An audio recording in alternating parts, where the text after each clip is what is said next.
Greetings, travelers. I'm Josh. And I'm Kahi. And we're the Genshin guys. Welcome all. This podcast is for fans of Genshin Impact, the mobile game made by HoYoverse, formerly known as miHoYo. Here we talk about our opinions, experiences, and dreams about Genshin Impact. We have new episodes every Monday, so if you like our show, don't forget to subscribe on Apple Music, Spotify, or wherever you're listening to the podcast. So, before we get started, Kahi, how are you doing today? Really long day at work. Way too many people came into the store, so I am near exhausted, but just enough energy for the podcast. I ate some Taco Bell just before, so I should be fine. Should be nice and full. I'd have just enough energy to focus on this one podcast before I just completely collapse after this on my bed. But yeah, how about you, Josh? How was work? So I actually didn't work today, but I did work for the past 5 days in a row, and I can tell you, it is exhausting. So, Yikes. but today's topic is really interesting, so I'm really excited to talk about it. But let's get started pretty soon here. I'm in a good mood. Let's go. I'll introduce our topics for today, which is going to be our week in Genshin, as always. We're going to do Genshin news, and we're going to talk today about Nahida. Okay, today we're going to talk a lot about Nahida, or Lesser Lord Kusanali. We're going to be talking about story spoilers as well, so if you haven't finished the Archon quest or Nahida story quest, I recommend that you go do that before listening to any of the rest of this podcast, as they are the core components of today's discussion. So we're going to talk about Nahida's story, and we're going to talk about her gameplay as well. If you are interested in the gameplay, you can stick around. I'm not gonna put a description. I'm not gonna put a timestamp in the description this time, just because while talking about gameplay, we may talk about story afterwards. So, I recommend you go finish the story and catch yourself up before you listen to the rest of this episode. Thank you very much. So, and after we talk about Nahida's story, Nahida's gameplay, we're gonna talk about the community discussion question as always, and hopefully you stick around until the end.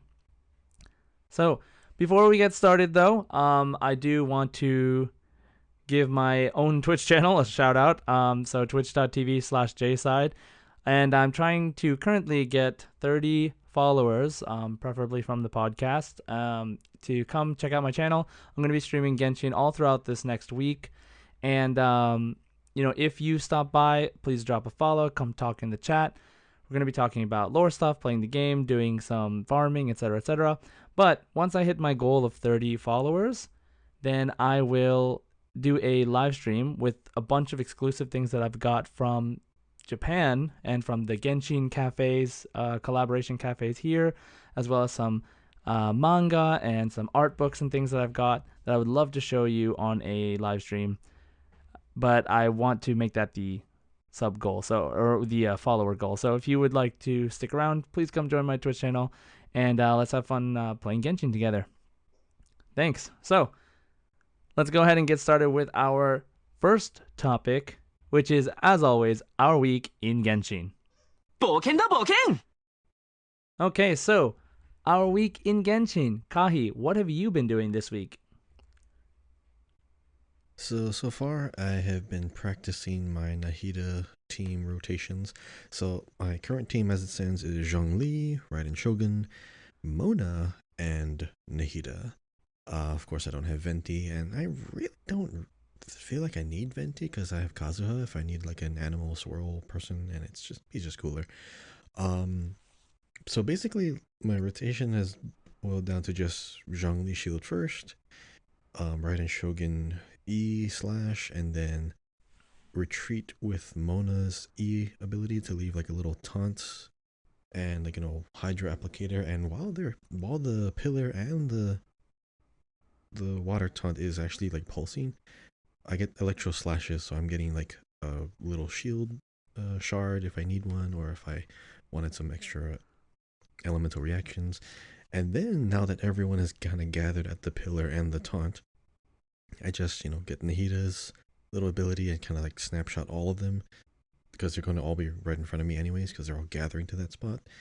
Then if I have any by then, at least I'll have one person's burst up. So Zhongli, if he drops his, freezes everyone, just like petrifies them. By then, I'll just be just doing Nahida's basic attacks or some Hydra applications with Mona, and then the moment Raiden's burst comes up, I'm pretty much going to be recharging everyone else's burst, and then it just snowballs from there. I'm loving this rotation because I am fully protected. I get extra shields whenever I want. I have a taunt, which is basically a Kazuha swirl because they're all collecting into one place, getting hit with pulses. Raiden's E is constantly slashing everyone. I can just stand there with Nahida and apply more Dendro. It's just, oh my god, I'm doing 30-second domains like consistently. It's so easy. Okay, I guess you don't have But yeah, anything left that's to pretty talk much about that's later then. We talk about Nahida gameplay because I was going to ask you about that's teams, pretty but I mean, you much. just kind of explained everything. So, Uh-huh. but yeah, we'll talk more a Yeah, little bit there's about it other later. teams I But want to try though because I saw some really cool videos. I'll definitely be talking about my okay, other future team predictions. like So yeah, theory what about you? crafting kind of. How's your week? Oh yeah, team crafting, theory crafting, all kinds of stuff. What about you, Josh? How's your week? So for me as well, I leveled Nahida to 90. And I was leveling up Toma because I want to use him for Burgeon comps, and which I'll also talk about later. And farming artifacts for her as well. And just trying to be, just like last week, I was trying to be as efficient as possible with resources. I don't know if you saw, but the HoYoverse app now has a widget. So if you're using iPhone, I'm not sure if it works on Android, but if you're using iPhone for sure, you can have a widget on your home screen that tells you how much resin you currently have.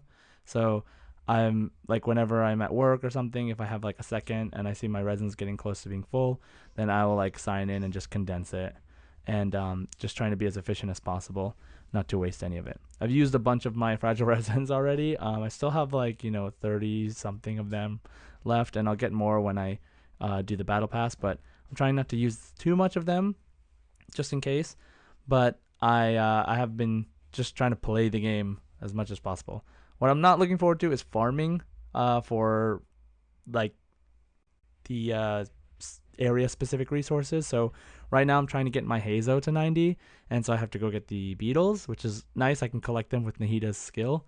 By the way, Nahida's skill doesn't collect scarabs for Sino. I tried that today, and I Wait, was like, she collects beetles? yeah, you can collect the The beetles. beetles from Inazuma, Yeah. but not the scarabs Yes. from Sumer. What? Yeah, I was kind of What's the surprised. logic in Like that? maybe let me try it. Maybe I'll try again just because like I don't know. I was looking at it and it didn't work, but maybe the little dung ball or whatever that they hold, like it was blocking the actual beetle itself. But I don't think that would be the case. So like, I just couldn't grab it. So I was kind of surprised by that. But anyway, that was like what I discovered. Um, and yeah, so we'll talk about more team things with Nahida. I finally got her to 90. I did Spiral Abyss. So that's done, and we'll talk about teams in a bit. So I think that's good for our weeks this week. Next, I want to talk about Genshin news. Now, this week in Genshin news, unfortunately, no birthdays to celebrate as far as I know, but we do have a Layla character demo that was introduced. Kahi, first impressions on Layla? There's an artifact set that also came from the same set for Archaic Petra. What was this one? Something like a retracing bolide. Something. This artifact set specifically increases like your damage when you have a shield or shield strength, Yeah, and when you that's have shield retracing strength, Bolide. your basic attacks. Retracing bolide. Yeah. I think that one is going to be really good on Layla because that shield also transfers to your other characters. I mean, obviously, like you could have always used that with anyone who has like a geo shield or makes shards, but the fact is that it's a shield itself also attacks and causes, elemental interactions. So, I want, if I ever do get this character, I kind of want to try it with um Ayaka because it's doing cryo damage as well. If I just boost my cryo damage normal attacks, I'll just be doing way more damage with that. but I don't know if I want to invest into a set just for a meme because I still have a lot of other characters I'm trying to build up. But yes, this is this is a character that can really bring out other artifact sets that focus on shields and more like HP and defense. Because I think the only characters that really did that well are, Kokomi with I mean, of course, everything that is scales off HP is good, but not really like a HP shield since Zhongli. So she's not a healer anyway. So mean more of like a DPS with HP focus as well as a shield is actually a really cool interaction for a 4 star. But her character itself was kind of a interesting, little hint at what the lore was going to be when they first announced it. Yeah, I think, correct me if I'm wrong, but did they announce Layla before the Archon story quest came out? They announced Because it was kind of Layla at the far a same while. time that they announced Nahida. The live stream? It was a live stream, right? It was the drip marketing. Mm-hmm. Yeah, yeah, they Okay. showed her in the live No, but stream. like as far as like sleepwalking, Oh yeah, like her first like yeah, in the live stream. demonstration Yeah. was the live stream. So, her character was actually a pretty good hint at like how dreams are becoming like a central theme of the story or the plot going forward. But I mean, before we get into lore stuff, but as far as like her kit, it's actually really cool. It's almost like a melee Diona. Right. So yeah, she could be really good in some nice freeze comps, or maybe just turning in a shield into an offensive ability is really interesting. What about you? What do you think about this character? How is it going to shake up the meta? Well, I mean, I think it's interesting, like you said, like that she's a shielder who has an attack focus sort of, um, with cryo damage. Now, just FYI, like Diona, the other ice shielder, also her shield scales off of HP as well. So like my Diona's like all HP. So it's kind of similar. Plus, actually, so it's funny. Is like she's really similar to Diona in that sense because Diona gets her shield from first attacking. So Mm-hmm. Diona throws little ice crystal things, and if you hold it, you actually throw more, and you get more shield. And so once you hit the enemy, you get a shield. If you don't hit the enemy, I think you don't get a shield. So it's I kind think of the main difference though yeah, is cause that cause she the makes the attacks shield and then she happen during the attacks, right? shield. Mm-hmm. Yeah. Yeah. So Diona, you attack, and So when the attack hits, you get a shield. yeah. So it's like the going the other way with like if you are you focusing if you want like just to like more instant shield and survivability, Diona. But if you want to go more of like a damage and Yeah, reaction, like then you damage want over Layla. time and causing reactions constantly. Yeah, I think Layla makes more sense for that. Um, yeah, I think it's interesting that her the way she is. I don't quite understand how to put her into a team quite yet, but I think we're gonna have to see like how her cooldowns are and all this stuff. But definitely an interesting character overall. One thing in a video I saw pointed out like that in her preview video, she is like she's kind of like a sleepy character, right? Like she's like talking like she's Mm-hmm. tired and she's never like got enough sleep. But then at the end of the video, she talks in a really energetic voice, like in her like Yep. awake I voice. caught that too. Yeah, so I like that. I so really do that like that. makes it seem like she has that because there was someone said something about like she'll show her true self. I think it was in the live stream. Like when she's asleep is when her true self comes out or something like that. And I think maybe we'll meet her dream self or like the her when she's sleeping, and it's like a way more energetic version of her. So I'm really curious about like how they're gonna work that into her character explanation, and like I'm assuming she's gonna get like a hangout. So maybe we can find out more about her in the hangout, which would be really cool. So I'm excited. I'm not gonna to be honest. I'm not gonna roll for her, but I No, am no. excited to Same. see I what gotta happens save. with her. Yeah, I'll roll like every once in a while to just see if I get something, but I'm not gonna like hardcore try to go for a 4 star. That's not guaranteed. So yeah, and I'm not going for Child or Yaimiko either. We still need a Candace hangout because I'm still looking forward to that. There's no Dory hangout. There's no. It's Who's the other okay. I don't first need a Dory? Dory hangout. We don't have a Collie hangout. They really should add more. I mean, are they gonna Well, add it at all the those end of the those three expansion characters or what? were pretty well utilized in the story, so I think it's kind of Yeah, true. okay that they don't have one That's quite good. yet. Hmm. Um, but yeah, as far as we know, like I think so. I heard that Layla's in the fungi quest, which I haven't done yet. Um, but I'm curious to I think see. of someone else. Yeah, like at some point. So Wait, no, yeah, Layla's gonna show up, yeah. but the other character from the other nation Oh, that shows up, oh, I don't know yet. Don't tell me. um, yeah, I'm not gonna say it. I wanted to because I mean, I it came out just recently, like the other day, Yeah, and I've pretty much been working ever since. So I'll probably get to that over the weekend. right. So I mean, okay, so Layla, we're both not really like going. We're both interested in her, but we're not going to like go roll for her right away. But that leads into the next topic, which of news, which is the Fabulous Fungus Frenzy event, which has started. It's akin to Pokemon in a way, where you catch these mushrooms and you train them, and then you battle them, and you're not allowed to influence the battle with your own abilities. You can only command the mushrooms to do the fungi to do things like to do attacks and stuff. And so there's like a tournament thing going on. There's like this whole tournament arc thing. And it looks like they put a lot of work into this. I'm really excited to play it. I just started the quest. I haven't actually done the fighting or capturing yet. So I guess we'll talk more about that next week, maybe, just our impression of the event, because I think they made a really big deal out of it. And it looks really interesting, to be honest. So, yeah, so let's try that later. If you're having fun with it, go for it. Let us know what you think of the event. Tweet at us or comment on this podcast.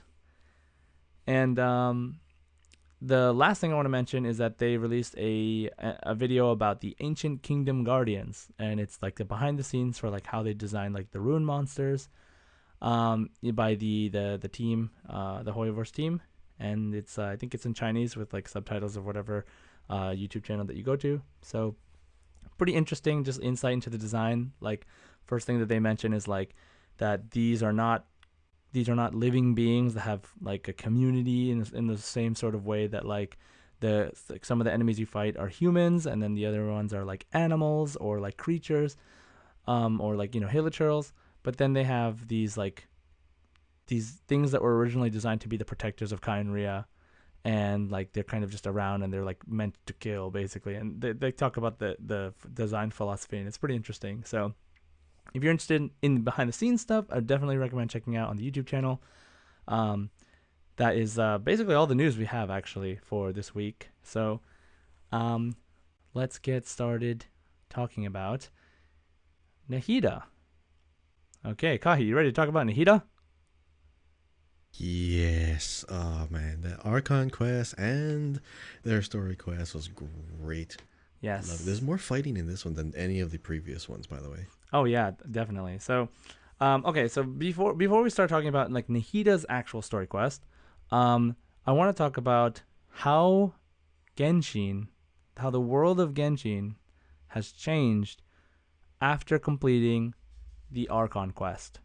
Okay, so Literally changed, by the way. For you, those of you listening, have no idea what we're talking about. Yes, literal changes, irreversible. yeah, so you think like you play the Archon quest. So hopefully everyone that's listening at this point has played the Archon quest, and you know that Nahida has to choose to get rid of uh, Greater Lord Rukkhadevada and all traces of her ever existing in this world to cure Irminsul, the tree.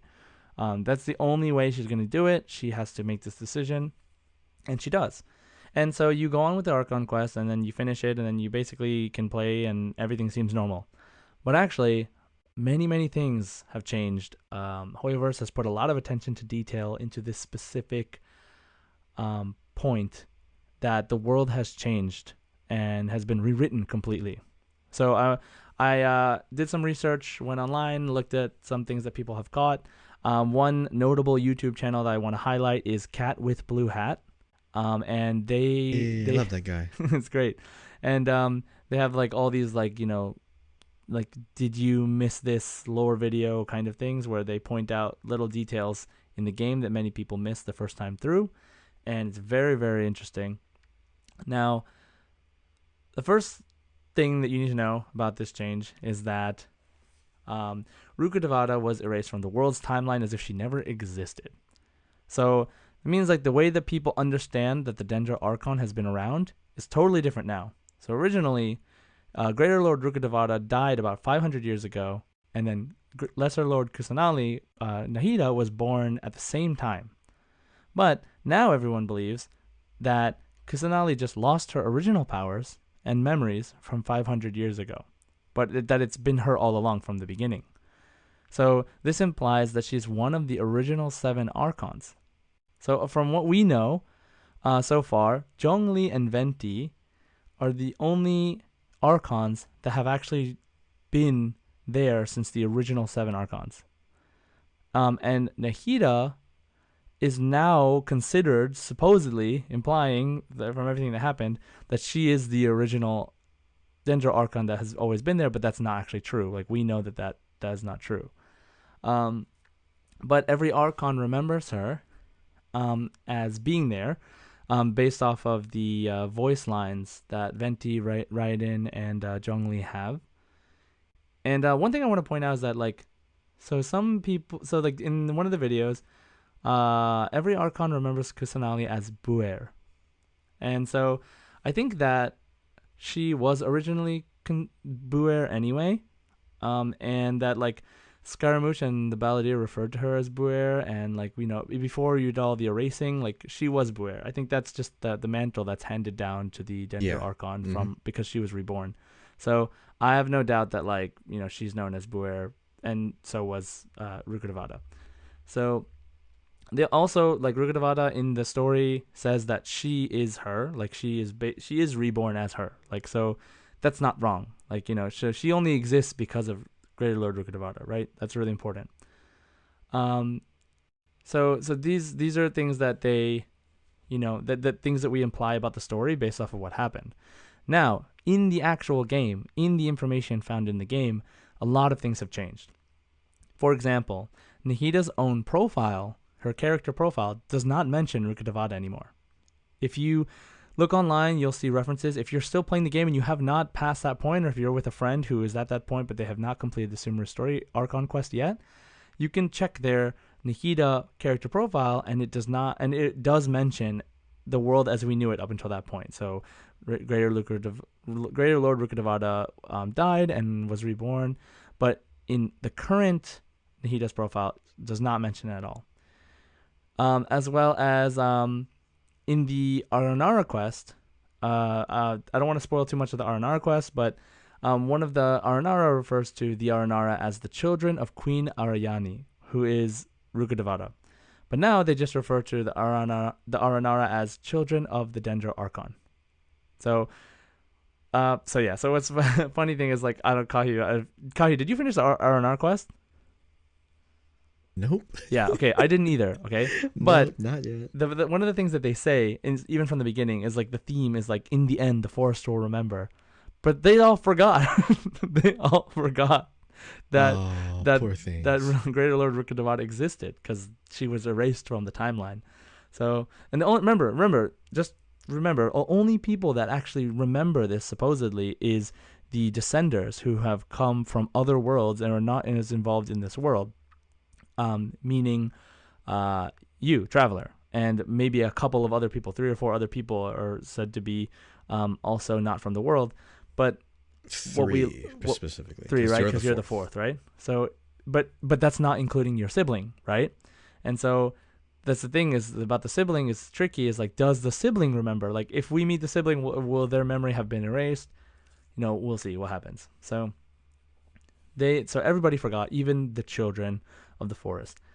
Now, there was also a voice line called About Beliefs that was in Traveler's profile of Traveler talking to Paimon about Greater Lord Rukkhadevada and how come nobody ever mentions Lesser Lord Kusanali. Everyone just talks about Greater Lord Rukkhadevada. But because Paimon supposedly doesn't remember Greater Lord Rukkhadevada either, then she is, you can't have that conversation, so that voice line is just gone, right? Just removed silently. There was also apparently, so there was a sound that when you go near the Statue of 7 in Sumeru before finishing the quest, there's like a weird like wow wow like, and there's like some sort of voice like you can kind of hear it. Supposedly that was the Greater Lord Rukkhadevada's voice saying "World Forget Me," which is like one of the main themes of the Archon quest. It's kind of hard to tell even if you listen to it like really really loud volume, but like it is a weird noise that doesn't happen when you go to the other statues of seven in Tevat outside of Sumeru, but it is gone now. It is gone because supposedly it's linked to Irminsul, but now that you've fixed all that, it's not there anymore. So it's very small detail, but it is there. Now they've also added dialogue to Nilu's story. There's one example of this somewhere on YouTube where like she recognizes when Traveler says Nahida that she knows that they are talking about the Lesser Lord Kusanali, which is not there originally, supposedly. I don't know. I think most people finished Nilu's story before finishing the Sumer Archon quest, so I'll probably never see this. I can't ever see this voice line added if I played it that way, but maybe people who play it in a different order, they might see that. It does force you to Mm, go through that quest during the Archon quest if you haven't completed it, but it doesn't force you to complete it. I mean, you have to go through certain quest steps I see. to get that character NPC. out of a certain lineup. Because the system thinks that the next thing lined up for the character is their story quest, but if you jump right over into the Archon, it still thinks they're lined up for that. So progress a little bit through their story quest, and then you can go through the rest of the Archon. So it was kind of weird because I thought it was because I kept having to go back and forth. It does that multiple times actually. So Oh, once you get through that quest step in the story, then it unlocks the rest of the Archon. So I just stopped there and went to do the Archon quest. But it does it again, so you have to go back to that part in the story, get them through that, and then once you made a certain point, then it lets you go back and complete the Archon. So you go back and forth. so then it's even more of a specific case that they Hmm. changed Yeah. this just in case. Like they really scrubbed out any mention of the Greater Lord Rukkhadevada. So that's so interesting. And also, all NPC lines that are regarding the Greater Lord are gone. The Kalpalata Lotus, the item, the flower that you need to ascend Nahida, the description of it also changed to reflect not the Greater Lord Rukkhadevada not existing, as well as the Boon of the Elder Tree gadget, which I believe is in the Arnar quest. And the even the in-game books lore. There's three volumes of a book series called The Folio of Foliage, which is completely readable in game, and all of it was changed to reflect Nahida being the Dendro Archon from the start. So like it's a really important thing to consider that everything that happens from now, if they mention the Dendro Archon, this is technically everyone understands the world as a world where the Dendro Archon never died. Which means if we get anybody in the future who mentions Greater Lord Rukkhadevada, they're assumably a descender, or they are not connected Yep. to Teva. So that is really Hmm. important to That's remember. the tell. Yeah, like, and I feel like the traveler will be like, like when the traveler like notices something, it's like exclamation, exclamation, like that. I think the traveler will be like, Yeah. So that's really important to remember. Okay, and now also just an extra thing, as an extra thing, since Elazar, the cursed like sickness that was plaguing people because of Irminsul, is gone. So Amber has a new voice line about Kole's Elazar being cured, and also all the Akasha terminals are gone because they're no longer being used. So, not necessarily related to Nahida, but it is a change that happens after the Archon quest is finished. So, lot of really cool detailed things. You can go see these for yourself on YouTube and even read like the differences, like the before and after stories that were changed. It's so interesting that they put so much work into this like attention to detail for this big drastic timeline change that just affects everybody going forward. Like we can't even not do it. So I think it's really cool, and I don't think they'll do something like this again. It's hard to say, but I think it will be an important story thing, like we just mentioned. Like if someone knows what happened, what really happened, then maybe they're like a key character, right? So that's kind of our context for the world right now before we talk about Nahida's story quest. So Kali, would you like to talk about Nahida's story quest? Yeah, I can talk a little bit about it because the story quests are more focused around just like a mini event or micro, problem that we're trying to solve. It's not necessarily tied to like the rest of the world, but being that it's Nahida and her ability kind of affects people that all over the world, her reach could probably be a lot wider than we think. So, the Nahida story quest is all about people having dreams, and people are somehow having recurring dreams, almost to the point where they're lucid dreams and they have continuation dreams. So, the as you talk to the other people, you find out what they're trying to do or who their loved ones are that they see in their dreams, and they all kind of relate to having dreams about people that aren't alive anymore. That's kind of a key. I want to talk about that. I want to bring up later on. But when you start to discuss why people are having these kinds of dreams, you realize they have attachments, and then they want to do anything that they can to get back with them. It kind of brings up how the Akasha system was using dreams to harvest, power. And you'd have like power of a dream kind of in this perpetual state to keep feeding more information to the Akasha. And then it keeps people in it. And then it just keeps going back and forth. You learn eventually that the there's a person behind this, and you meet them inside of a dream where you kind of have to navigate through it. You go into like this little mini domain where you go into that whole dream world and find out that someone was creating like a tiny little recreation of Sumeru where all the people who were dreaming also show up with their loved ones. So there's people, and then the people that they have envisioned and created with their mind in that dream. So real people and dream entities. So it of course gets out of hand because the person has no idea how to control it, and then we have to put a stop to the dream. Now, that what happens at like the end of that, when you finally solve and get rid of all the dreamlike entities, something falls through the sky. Did you catch that? It's very brief, but you remember what fell from the sky inside that dream world? Wasn't it like a shooting star or something? Yeah, but that, I am pretty sure, was one of those same falling stars that Scaramouche Right. was also trying to track, Like the skies because it are had the fake. same blue trail. Yeah. Yes. And it was in the dream world. So, whatever those things aren't just things that are physically manifesting in the real world.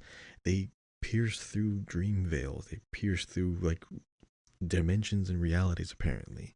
So, they're not just falling from the sky, they're falling through existence.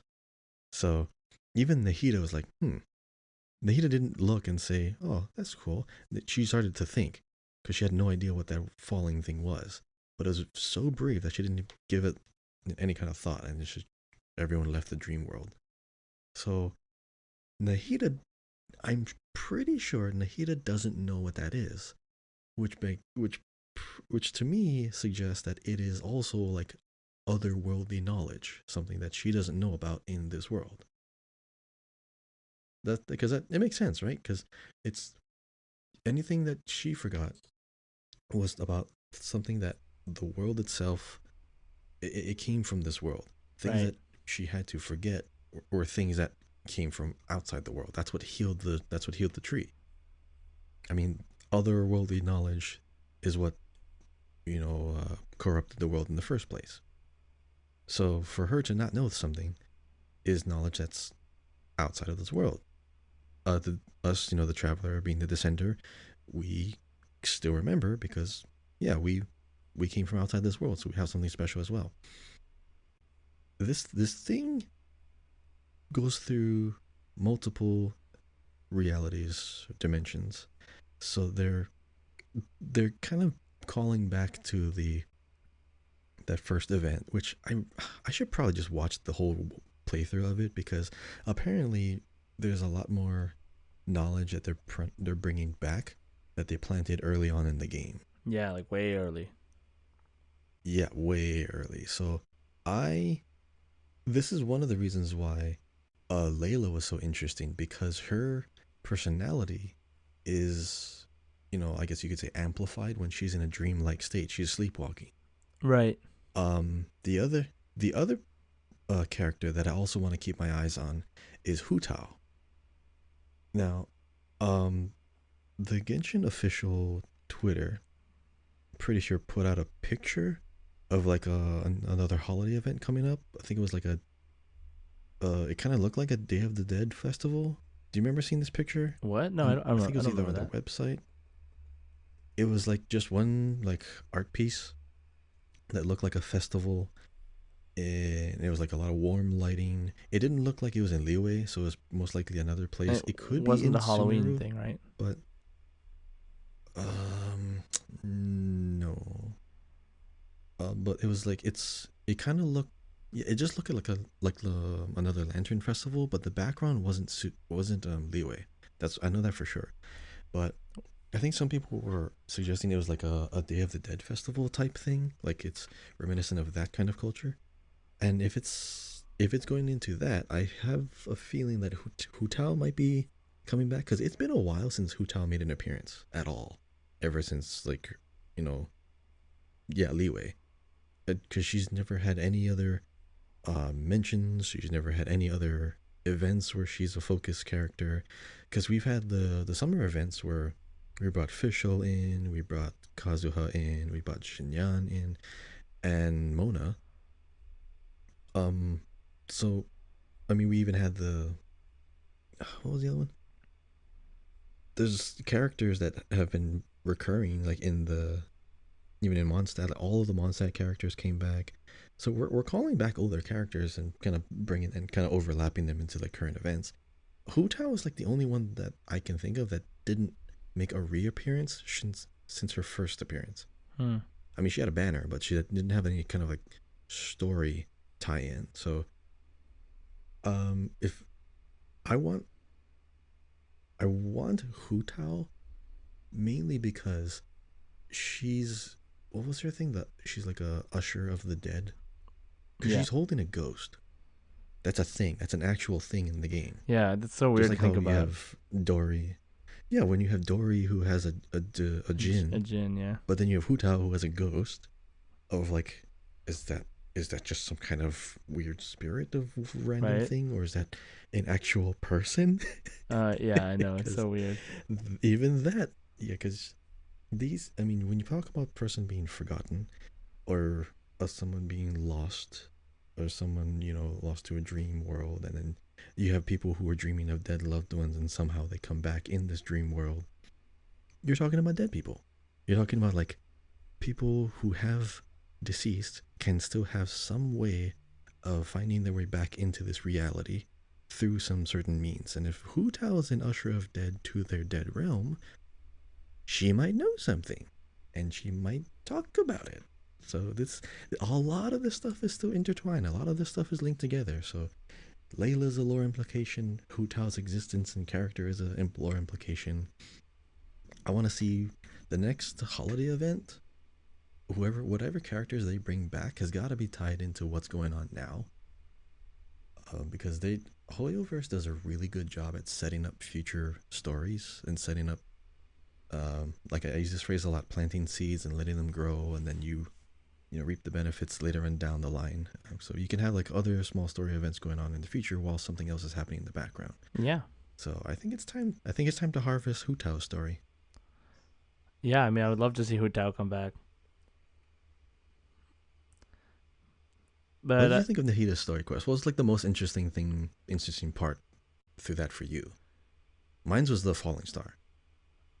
I think for me, for Nahida's story quest, um, I think I guess I think the most interesting thing for me in general from the quest was that the main antagonist was able to upload his entire consciousness into the Akasha. It was like a Oh yeah, it's like a yep, weird that's a fun one. like a I don't know if you know the Marvel movies, but like Jarvis. like uh Mm-hmm.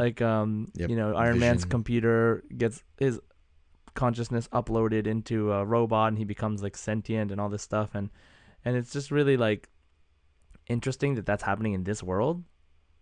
Like,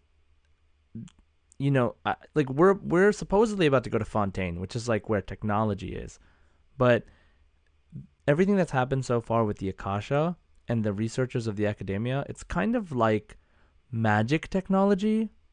Like it's like technology that runs on magic from the Dendro Archon, but it's explained in like a technological way. And it's really interesting because like we're about to get into like what's assumably like steampunk esque technology, like gears and steam and robots and stuff. But we've been dealing with this like everything is kind of digital, like data is digital, like putting memories and things into a you know what is it, like the forbidden knowledge kind of things, like the knowledge capsules. Like the knowledge Mm-hmm. capsules are basically like USB drives that you can stick in your head. Like it's like the Matrix. Like it's really weird to think of like that's where the story went with Nahida's Archon quest. Like it's so interesting. And so now we have this guy who like is because of what happened, because they shut down the Akasha, he's stuck. He got stuck in his like this state, and so he's like somehow using it to his advantage. Like it's just a really crazy story that like in honestly like you kind of have to go with the flow to kind of just like get what's happening because it really doesn't make too much sense. Like they explain it within the context of the game, but it's like it's It's very, easy to get yeah, confused. it's very easy to get confused. And so like it's hard to follow even if they explain it. And so but then at the end, it's really important because there was this whole thing about, should you like forsake everything and live in this digital fantasy world, or do you go back? It's like the ultimate selfishness to like leave the rest of the world behind and just like put yourself in this place where you can be happy forever, quote unquote.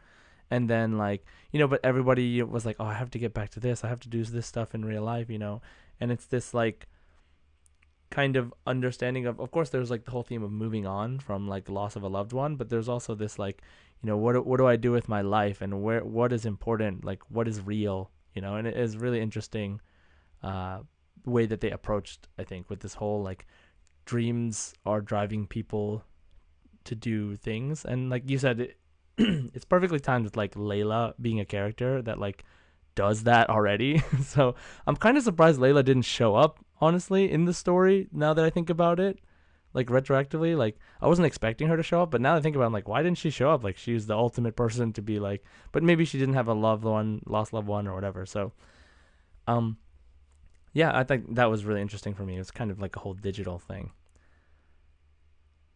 Want to hear a crazy theory? Go for it. Tevat is a dream.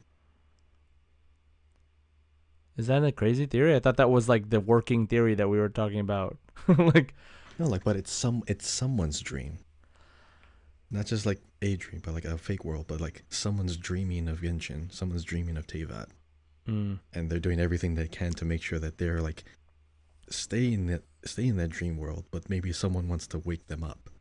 So then that's how you get the big old conflict of like, okay, do we let Tevat just kind of do their own thing and potentially find out and like harm the dreamer, or do we just like keep everything in equilibrium and try to maintain the balance? Because it's always good to have like balance in the world, but also, is this world even real?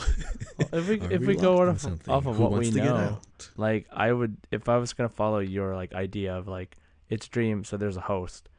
I would think because of our role in it that we are trying to wake up our sibling, but we don't remember why we came to this world. And so we're just trying to find our sibling. That's the only thing we know, but we don't know why. Like, Mm-hmm. well, even Yeah. what is the traveler gonna do when they see their sibling? They're gonna be like, "Hey, yeah, we got What's up? separated. What's up?" Like there's like we didn't really explain like there's like an implication that they have a sibling love or like a sibling story or like something that's going on. Like they need to be together so they can get out. and they were traveling together, like, you know, I have to save my family, like that kind of thing. But like at the same time, we don't really know much about either sibling, so uh, it's just really interesting to think about like what happens when they actually do meet. Like how is it gonna happen? Like I know it's already kind of happened, but you know, really when it really happens, kind of curious like with what we know at that point, what's gonna happen, and also Paimon. Like Paimon's still a huge mystery, so really really interested. The demon. The King Paimon. So, so yeah, so there was That's also crazy. in regards to this like Nahida story, there was a Reddit user by the name of Albert Rojas, which had a pretty good like summary, I think, of just the story overall, and makes you think about the theme for a little bit. And he writes, this story quest tackles the themes of loss and longing for a departed loved one, and how wonderful it would be to be able to spend more time with them, even if only in a dream. Quite a fitting follow-up after Greater Lord Rukkhadevada's sacrifice during the Archon quest, don't you think? The main plot of the story quest is the strange events surrounding some people having recurring dreams of their loved ones, but underneath that is a beautiful send-off to the now forgotten god of the woods. As Nahida herself puts it, I can no longer see words on a piece of paper after they have been erased, but I can still see the slight indentations of where words had been written. No one in Tevat might remember that she once existed, but that doesn't mean that all traces of her, the legacy that she left, are gone. After all, isn't the current Nahida proof that she once existed? Greater Lord Rukkhadevada, as someone who witnessed your sacrifice, along with your, you know, he basically does this thing and says like, okay, thank you, you know, we send you off, Greater Lord Rukkhadevada, thank you. And so I just thought it was really interesting. I mean, obviously it's a very well written piece, but you know, it does mention that Nahida feels the impact of Greater Lord Rukkhadevada in some capacity, and you know, I think it's really interesting that like you as the traveler, at the very end of the Archon quest, were like, I should tell her that this is what happened. But then at the end of this story quest, you think, you know what, I'm gonna respect the decision that they made and not tell her that this is what actually happened. So you know, Traveler thought about it. Traveler thought about saying, "Hey, this is what actually happened, by the way," and I'm curious what would have happened if that happened. But you know, Traveler made the decision, so that's how it is for now. Maybe it'll come up one day. Maybe they'll have to bring it up because of you know, something that's happening with the Fatui or something. But it is really important to remember that that is what happened, and that there is still like the world was affected by it, but but it was rewritten as if it never happened. So, you know, because obviously it had to have happened for the world to be the way it is. So really, really interesting story. I mean, the you know the thing about the themes of loss and longing for a departed loved one is really tough, and I'm sure that there are a lot of people out there that can understand similar feeling with this quest. You know, as far honestly, like recently, like all of the story quests are so sad. like everything is so, like about loss of some a loss of a loved one, loss of someone or something, and like dying, and like just every character has like gone through their like share of things. Like Tanari's quest like was like surprisingly really sad. Like it was like about this like robot pet who like lost his owner, like, and it's like a really interesting um to see each character and their reactions to all these situations that are like really really sad, and how they affect that character going forward. So, yeah. So Can I Nahida's story was can I good. bring up something that I just remembered? Yeah, sure. I remember specifically seeing like I didn't even think much of it, and I found this like a long time ago. I think I briefly mentioned it in a previous episode, but I'm looking at it right now and it's blowing my mind. Okay, you know the character level up gems, Okay. the gemstones. Okay, when you start off, um, in the small version, like the green rarity, it just says character essential material. The moment when you start to like upgrade it into like the bigger versions of the gem, Mm-hmm. it starts to reveal a quote. So I'm staring at the Agnidus agate gemstone. This is the pyro max level gemstone. This is the 5-star pyro gemstone. Here's what it says in quotes. This is in quotations on the thing: a pilgrimage for a wish, a battle to earn a name, burnt to cinders for a dream, If the intention yet remains, achieved blank centered, it's centered, straight up centered, achieve blank's truth he has.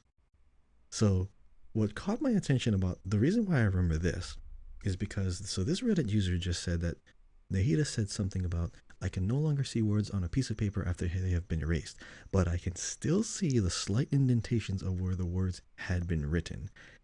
This is an in-game thing that had the sensor in it the entire time, but it's a very short sensor.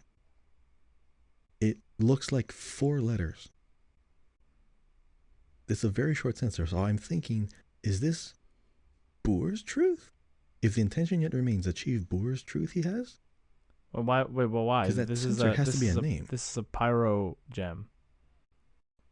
I know, but the implication is Nahida can see slight indentations of where words had been written.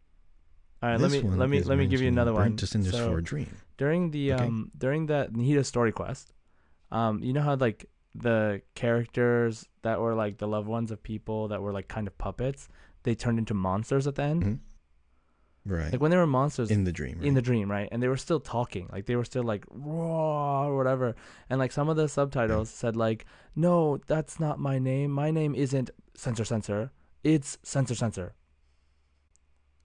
Same way, the same Yeah. like kind of Kind of like for that. censored, yeah. So Well, the sensor was they different just because there's like blocks. I think they use the censored thing universally. I don't think that if there's any censor in the game at all, it's gonna have to do with this specific situation. Especially because if you think in a more, if you widen the the context a little bit, like this is a pyro stone character ascension material for Mm-hmm. pyro, so assumably, it has some connection to the pyro archon and not necessarily the dendro archon. And Yeah, I was just like trying to if you see inserted it, like if you who insert would be like a Greater Lord short. Drukadavada, like Yeah, it would make no sense. So you know what I mean? Like true. so, But like, did a Reddit user say what brought that? it Did to they my point it out? mind? What do you mean? Did you say like a Reddit user pointed this out? No, the one that the person you just mentioned, Albert Oh, I Rojas on see. Reddit. Because I didn't remember the quote from Nahida until he wrote it out. Like, I because see. Nahida said, "I can no longer see words on a piece of paper, But you but I can remembered still the see the slight censored, indentations." right? Yeah, I remember the censored thing on this random character level up Oh, material, yeah. and it mentions a dream, burnt to cinders for a dream. Remember the hospital? That the hospital Mm-hmm. had a bunch of censored stuff too. Remember? Yeah, that one they censored names, Yeah. I mean, this is censoring a name. but the censor was longer. This one is a short censor. Oh, right, So right. like I'm trying to think of like whose name was short enough to fit in that short sensor, like the slight indentations where words had been written. Yeah. Nahida can notice that, and the game still has things that have that.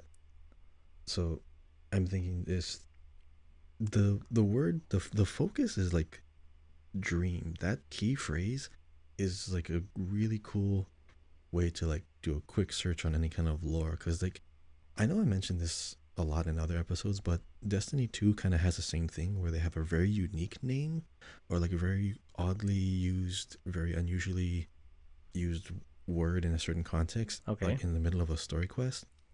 And then now suddenly people, when they look that up, they notice that the name had popped up way back then in like the previous game. And now they're like, oh, wait, they're drawing the connections now. Now they know that this person is actually involved with this thing. So anytime people start talking about dreams, anytime people start talking about, sleepwalking, anytime someone talks about Ruka Nevada, these keywords, whenever they pop up, now draw like connections to that character or that area because now they have some kind of relationship. So it's things that you can keep your eyes out for and ears out for going forward because now we know the lore goes way deeper than we ever thought. From the beginning of the game, I honestly did not ever dream that the lore would get this deep. Yeah. I'm loving it. And now I'm like way more invested. Even the people who are jumping into the game, they're seeing it like for the first time so that when they go through everything all at once, now they can see it in like this more focused, vantage point. Now they can see everything all at once instead of waiting like 6 months and forgetting a detail like last expansion. So it's great that we get these reminders. Yeah, I really hope that they also, like they said, they're working on supposedly a way to look at the lore in game and a little bit more like complete, like meaning the story missions that we also that were limited, like event missions and things. So hopefully Mhm. we can. It'll be easier for everybody to keep up. But yeah, the lore is super deep. I'm excited to see where it goes. Like I said, this is Sumeru. I think Sumeru is the biggest twist so far, like just by a long shot. Like the story was Oh, by so far, like by far. the story was so well done already, and then this like big twist at the end that happens, and it's just so good. So really excited to see where they go from here. They can hopefully just get better and better from here. But either way, I'm sure there'll be some downtime. We'll have some more chill story for a little bit because that was so intense. But um, we'll see. I mean, things might even ramp up because we're getting closer and closer to finding more information about our sibling and the Fatui, and we'll see what happens next. So yeah, Nahida's story, lots of things to talk about. If you have, what was your favorite part of the story? Let us know down in the comments or tweet at us. Love to talk about it. Come talk about it on my stream too. It's super good. I would love to talk about it. Otherwise, let's move on to our last section before the community discussion question, which is going to be not that long, but Nahida's gameplay. So let's talk a little bit about Nahida and how she plays as a character in Genshin. Kahi, I know you talked about your team earlier before, but what are some of your general thoughts about Nahida? The fact that Nahida can apply Dendro so easily from far away and super consistently and strengthen the debuff and reactions makes her like best DPS support, like by far. She's a fun character, of course, just because of her playstyle. Biggest AoE in the game, like a domain expansion. I keep calling it domain expansion. I didn't even bother to find out what the no Temple of Maya. That's what it was. Yeah, But I keep calling it domain expansion because it's cooler. I see.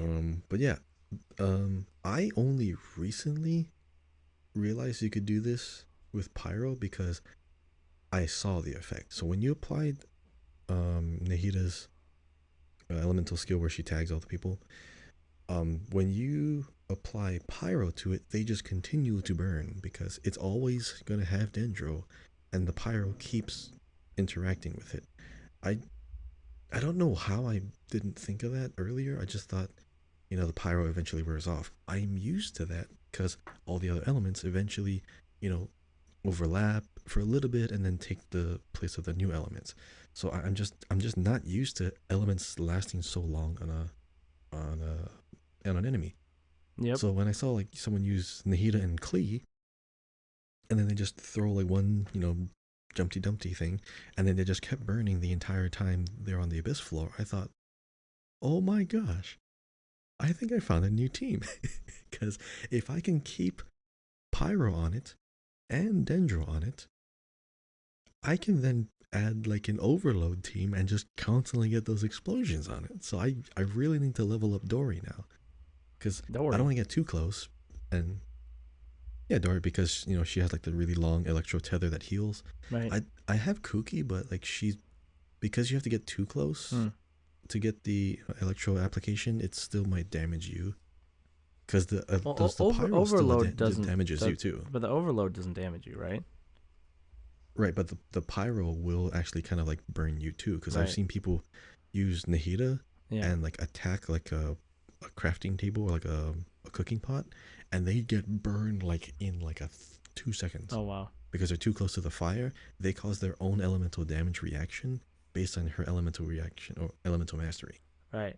At low level, she's fine, but the moment you level that up, you're causing a more higher pyro reaction damage to yourself. Yep. So you can potentially hurt yourself way harder. So I'm still I know the little dendro blooms can still like do a little damage when they explode too next to you. That's fine. I'm okay with that. It's just the consistent burn if those enemies keep running into you while being affected by pyro. So Yeah. I So gotta you know who I use for that? find a team. I use Toma I want to try him because now too, but he's like he has he's super a tall. he has a Go ahead. shield that, and then he has a fire shield, and then he constantly pulses fire with his Hmm. burst, right? So it's like it's a no brainer because you protect yourself from your own fire damage, and you're constantly dishing out fire damage off field. So you can switch to whoever else you want. Hmm. Yeah, I I mean mean, technically I was Xinyan about has to say something like similar, but I mean not the same fire application off field. she. No, I mean Yeah. she can make a shield, but like she only creates like a fire pulse Mhm. if she hits two enemies when she casts that fire Mhm. shield. So it's really hard Yeah, to situational. consistently have two enemies close together. Yeah, it's very situational. But I was about to say like one of the biggest reasons why I didn't put Toma on any like teams with Nahida or like any of the other characters because visually, this is a very stupid reason. Visually, he's really tall, and then when you have other characters who are like super short, the team doesn't look like it makes sense. Oh yeah. Well, It's such a this is your it's such thing, a so minor thing. this is your thing. This is my thing. Yeah. Like it has to look like it makes sense. When I look at the team, I'm like, yeah, they would totally be in the same team together. You can't But imagine like him when I holding try, Nahida like no, on his shoulders nope, like a bigger brother and like nope, hey. Okay, nope, cause the colors, nope. right? Yeah, it's just it clashes too much difference. I mean, of course you have the exception with Zhong Li. He's an Archon. You have Raiden Shogun. She's an Archon, and then you have Mona. I mean, kind of helps, with the in between. Um. There's a little bit of a taper. By the It way, just looks like yeah, speaking of these that, people I can roll forgot to together. mention this during like the week in Genshin, but like me and my wife and then our friends, we played as the four Archons versus Scaramouche for the weekly boss fight. Oh, that's Kill the great. fake I love that. god, and so yeah, it was fun. Fake I played God. Raiden and also my friend who's was playing Zhongli, he has C6 Zhongli, so it was Oh my God. pretty What? hardcore. Yeah, it was fun. It's too much. Anyway, that happened. So yeah, so Nahida, for me, like yeah, I think she's super fun. Obviously, like I mean, this isn't gameplay, but like her like scanning NPCs to hear their voices is kind of cool. Even if they don't have actual voice lines that are spoken, like you can hear their inner thoughts spoken. It's pretty cool. But I saw a video about like how to use Nahida and like a kind of guide on her, and I saw like if you're playing now, this seems super useful if you're playing on a mouse and keyboard. But if you play with a mouse, and you have a mouse that lets you switch your sensitivity, your DPI, like on the fly, which I actually do, um, then when you do her skill, you want to just like turn up your sensitivity and just spin it in a circle really fast, like and just like lock onto everything, and then it's like so useful. It's kind of weird that that's a thing, to be honest. But I mean, it is what it is. I think what they should do if to remedy that, especially for controller players, is they should add a setting that's like just sensitivity for when you're using Nahida's ability. Because I think they have one that's like I don't remember if they Yeah, have like just for aiming. aiming for arrows, right? Aim sensitivity. Yeah, yeah. Like they It should is. have that instead of Any camera. kind of aiming, really. Oh, okay. Well, I mean, they have that, but I don't want to do that fast when I'm using bow and arrow. You know what I mean? So it would be like a Oh, Nahida true. Yeah. specific aiming sensitivity, which they have in other games for other things. Hmm. But anyway, that was the thing. But she's very easy to use and put in any team. I was like looking at this video, like I Win to Lose, the YouTube channel is very, very good for like numbers and explanation of like optimizing characters for like the most damage, etc., etc.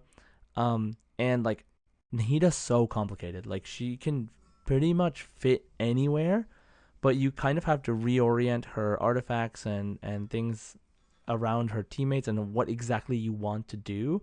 Otherwise, you won't get like the full effect. But like from an entry level, she can basically be on every team. And then if you want to get really specific, you can Yeah. spend time to Easy. like build on artifacts, which is really nice because up until now it's like this character doesn't really work at all unless you have this kind of thing. Like it's like really specific. Um and I really like that Nahida's pretty well rounded, especially because we don't have a lot of Dendro characters in the game yet, and she kind of fits in every team. So it's pretty cool. I think she's very fun to play, and even at a lower levels, like she can just like give a lot to your team. So, oh, I forgot to tell you, I'm like actually leveling up my US account now, so we can play together. um, and There we I'm go. trying to get Nahida.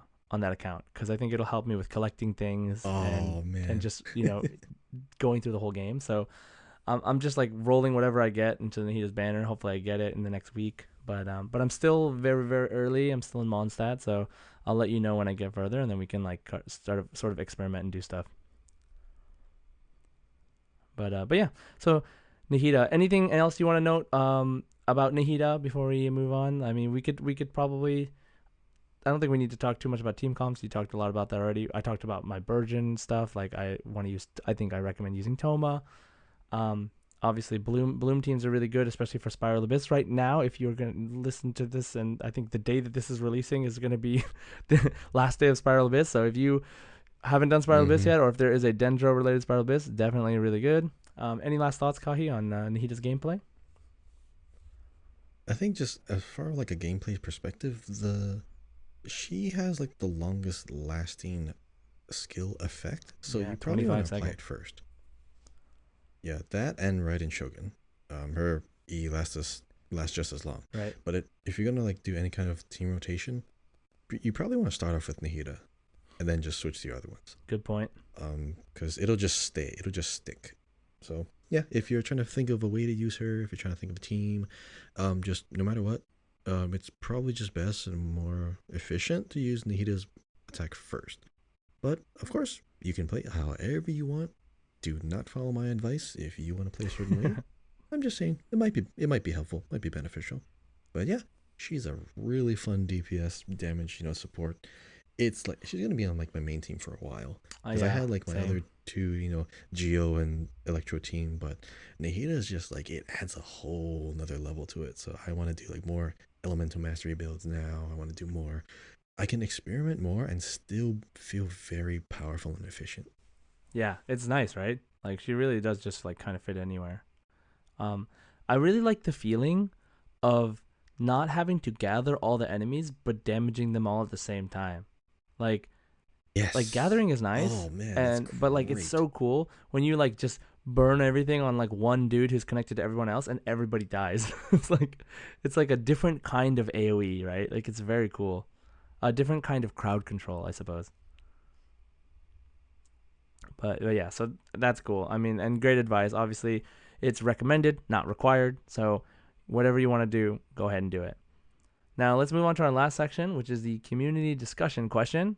Last week we asked you what kind of character do you want Focalors, the Hydro Archon, to be, and share an example if possible. So, Kahi, what do you think? What do you want? What kind of character you want the Hydro Archon to be? All right, so there's reasoning behind this. So let me start off by saying what we know so far about the other elemental archons. So the first one we met was Venti, Archon of the Wind.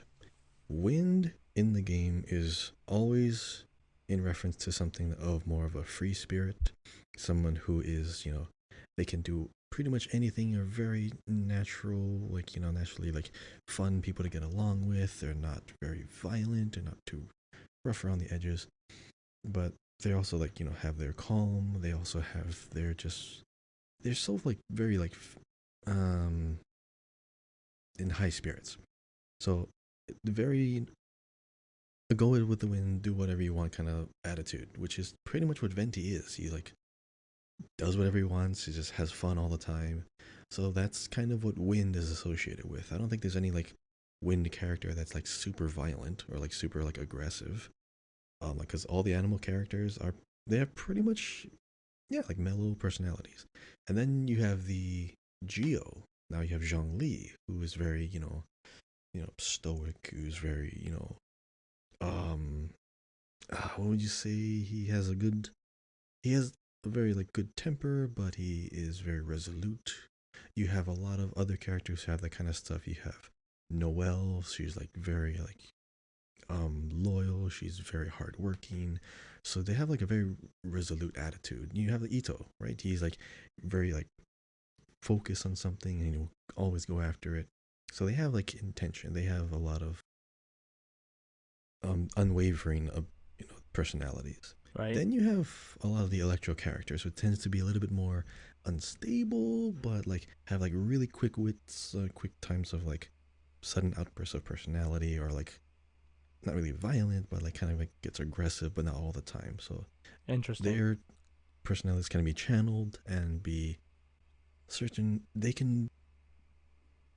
It's almost like how do I put this? They can be conducted. They can be kind of like under control for a while. Like Fischl, for example, you have her Raven who kind of keeps you know the conversation going back and forth and kind of like keeps her in check while Okay, okay. So where he'll does bring the up a thing Hydro and then card she'll fit into realize it. this, Kahi?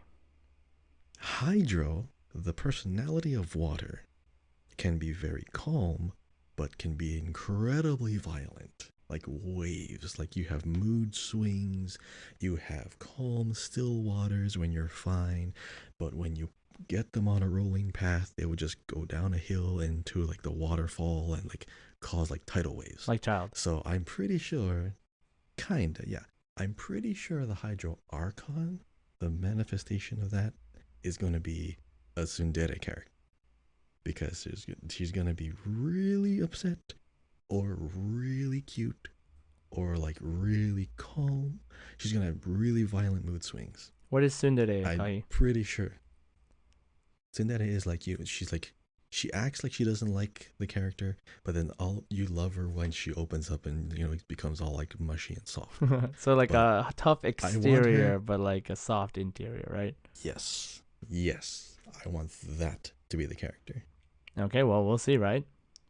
Um, it's funny like you say that how you said that like about a Tsundere character because like they're can kind of go with the flow and shift and their personality kind of can change or have duality to it. Um, because for me, I think like the thinking about like what we know about the Hydra Archon and that she is like a sort of like righteousness is like her thing and like proceeding as judge over trials like court trials in the courtroom to find the truth. Mm-hmm. I feel like she'll be um kind of like when it comes to the truth that she will be like really really serious, but then everything else she's gonna be just like a zany crazy character that like is like Yep. all over the place like that's kind of my Yeah, hope slash that's good. feeling. So Uh-huh. that's the duality I I like see, that. yeah, because she has to do her job right as the Hydra Archon and needs to command respect in some sense, but at the same time she's all over the place. And whether people actually see her around other than being in the trials, I have no idea. But like when we get to know her, she's gonna be like that. That's what I'm assuming or hoping.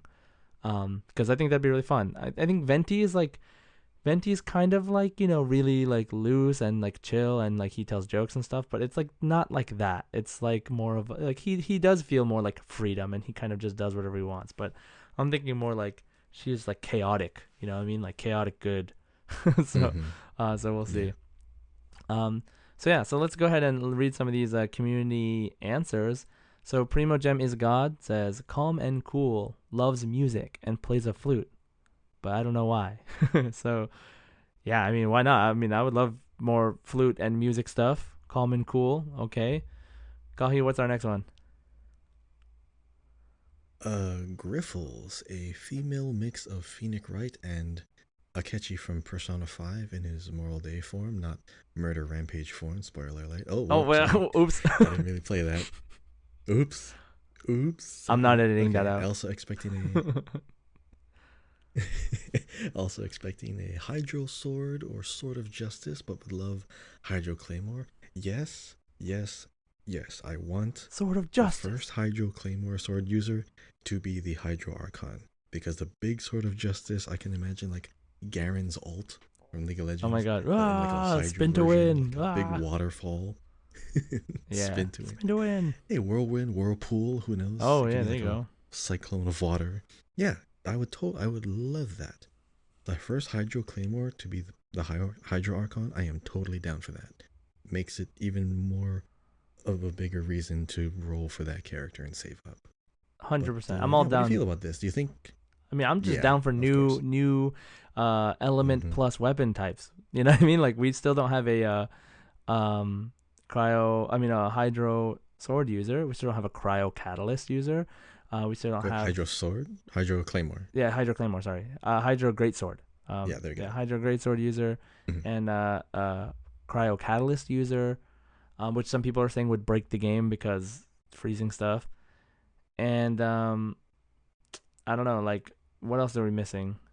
Are we missing anything else? Do we have a? I mean, Dendro, we're obviously We have missing Pyro stuff. Yeah, everything. Dendro, we're missing We some have stuff, but Dendro Greatsword. Dendro Greatsword Dendro Greatsword. and Dendro. Oh, we have Dendro Catalyst now. Bow, and I guess Traveler's technically sword, but we don't have like a Mm-hmm. non-traveler Dendro sword, which is supposed to be Alhaitham, supposedly. So, you know, I think so. Yeah. yeah. So we'll see. And okay, so the next one is Mad XP Waste. Uh, Not quite a reply. Just wanted to say I love your podcast. I don't have any friends that play Genshin, or at least not often, so I listen to podcasts almost daily when I'm at the gym. Hey, Mad XP Waste, thanks. Really Thank appreciate you that. so much. Yeah, I definitely like listening to people talk about Genshin, which is another reason why I listen to podcasts at all. But I didn't quite find one that I liked so far. I mean, I've listened to a couple of them, but I couldn't find a lot, to be honest. I only found like two or three other ones. But I really wanted to just try my hand at making one. So I'm glad you love the podcast. Thank you so much. Um, and get ribbed. Or whatever it is that you do at the gym. um, so Kahi, can you read the next one?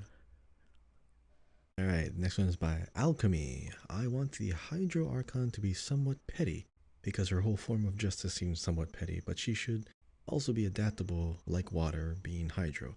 Um, hmm. I Interesting. think that could be make for an interesting character type because maybe she could, purport her own sense of justice and it's not really justice. So Yeah.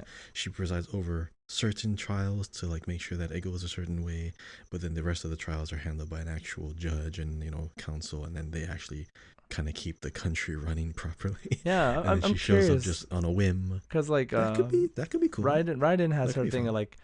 like she is absolute about her definition of eternity, right? But then that changed, like it evolved so that she's not like that anymore. So I'm curious if like Hydra Archon will have a similar story arc or if it'll just be like something totally different. But as an idea, I think it's a pretty interesting idea. Um, so yeah. Next one is Lex Luthor says Hydro Claymore Archon Strength Team Support. Okay, so I think Lex Luthor took this Yep. this question quite literally, with like what kind of character type are they? And yeah, I think so. Hydro Claymore Archon, like for all the reasons Kahi said, would make a lot of sense. Okay. Next person. Dendro Femboy Fibs. Okay.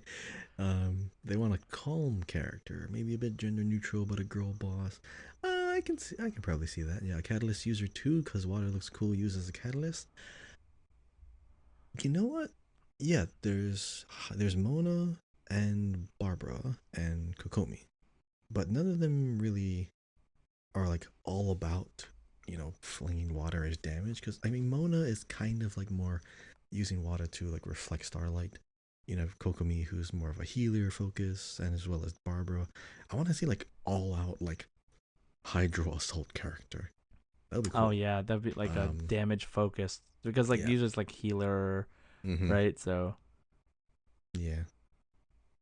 yeah, that'd be cool. That'd be cool. I wonder what like a constant water stream. Like imagine like shooting like a laser beam of water and you can channel it like Nahida's like aiming ability. And you Oh, just kind of I mean, like a man, big rush and like pushes everyone like away. I That'd be said cool. it before, but Honkai has characters like that, and it would be what very welcome. I think they could easily do something like that. So we'll see. Oh, that'd be cool. So next is the Traveler. Oh, the Traveler themselves. um, I would like them to be popular, so I wouldn't have to fight them like Zhongli and have a love for food. So they will you to hidden restaurants so you can get hidden recipes. Hashtag down under. So Yeah, good eye, mate. yeah, they'll be popular, so you wouldn't have to fight them. That's funny. So yeah, I mean, like a foodie would be really interesting for like a Dendro Archon. I mean, for a Hydro Archon, I think it'd be really cool. Um, hidden recipes and hidden restaurants. That's interesting. I feel like recipes is already like a bigger thing in the game than I thought it would originally be, and I still think they could go bigger from here. To be honest, um, Mm-hmm. you know, Yeah. so I don't know. We'll see. We'll see what happens. So what about the next one? Next one by Scarlet. To be honest, it would be funny if the Hydra Archon was shy like Sucrose, but she's a judge. I see. I Like a see. judge who doesn't want anyone to be like sad. Who doesn't want Yeah. to put anyone in jail. Doesn't want to execute anyone. Be like, oh, I know you're trying. I know you didn't mean to, but I'm like, oh, you broke a law. I mean, sorry, we have to execute you. Oh man, I'm so sorry. Yeah. That'll be fun. I That'd be I feel cool like she would be personality. no Cause match for all we Yanfei though know, at that point though. That's the case. oh gosh, no, yeah.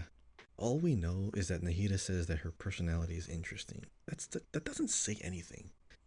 Like that could be like Yeah. a good interesting, a bad interesting, like a comical, whimsical interesting, or like I don't know. I don't know how to interpret that, but it's gonna be Yeah. interesting. We'll see. And lastly, our last comment. Our last comment is Peachy on Genshin says she can't swim and has no Mora. Okay, I mean sounds kind of like Mona, but I'm pretty sure Mona can swim. Oh my But yeah, gosh. I mean like okay, so first of all, let's just break that down real quick because like Hydro Archon not having Mora, first of all, is like Zhongli period already. It's like he made Mora but doesn't have any. So interesting. Second thing is can't swim Hydro Archon. That would be hilarious. Like I think they could make that really funny. That's too funny. Yeah. Oh my gosh. Like she can't tell anyone. She can't let anyone know Yeah. she's like I can't. deficient in I any can't way. swim. Because she's like, no. That's what causes her mood swings. You talk about how she can't swim. She's like, I can't swim. Oh, I so can. is this one of those things Oh man. That'd be like Full great. Metal Alchemist, or like when you like don't call him short, he like blows up whenever you Yeah. call him short. Oh, that'd be great. Yeah. Yeah. Oh my God, this would be that character. Like where Yeah, like you totally. tell I her can she see it. can't do something that she's always told, and then like she goes ballistic. I feel like that's not a character yet, so that'd be funny. All right. I like these answers. I like giving people like a chance to use their imagination to come up with something. But hey, one of you are gonna be right. Yeah, hopefully. It's like a lot of people want to hit Hydro Claymore user. That'd be great. So next week's community question. Now this is gonna be a fun one because we get to speculate about how to break the world. So, question: as a descender, the traveler breaks the world rules like remembering what gods forget and wielding elements without a vision. So, what world rule would the other descenders break? Would it be directly related to their power and ability? Or would it just be something that makes them contradict something that the world revolves around? What world rule would the descenders break? Let's see if we can find out how we can identify the next one using this. Interesting. This is a hard question. This takes a little bit of thinking about what you know about Tevat. Huh. Okay. Well, I'll think of my two. So everyone else, looking forward to hearing your I'll answers. have a week. Sir, good. Yeah, A yeah. lot of You time. got a whole week. So, thank you everybody. So that's our new community question. Thank you, Kahi, and everyone. That wraps up the show for today. As always, thanks for listening. And if you have time, please leave us a comment and a review. We'd really appreciate it. Don't forget to subscribe on Apple Podcasts, Spotify, wherever you're listening. Follow us on Twitter, once again, at Genshin Guys Pod. And Kahi, where can the people find you? KAHIYAO. I now have a little check mark on Twitter Oh just for the memes. my God. And then I hate you, dude. just for the memes, purely for the memes. I see no difference. It's just funny as heck. So yeah, KAHIYAO. Wait, are you going to pay $8 every month? Nah, I'll just stop eventually when it becomes boring. When it becomes less of a meme. Okay. And guys, follow me on Twitch at twitch.tv/jside. Like I mentioned earlier, I would love to get 30 followers for a special stream for you guys. Thank you so much for everyone that has followed already so far. And I will let you know as soon as I hit the goal. Also, update my Twitch and its stream page itself so that I can tell you how far along I am. But thank you everybody for supporting our podcast. As always, we hope to do many more episodes and keep talking about Genshin and its lore. So, as always, to our fellow adventurers, Ad Astra Abyssos. Hoshito Shien o Mezase! Enjoy.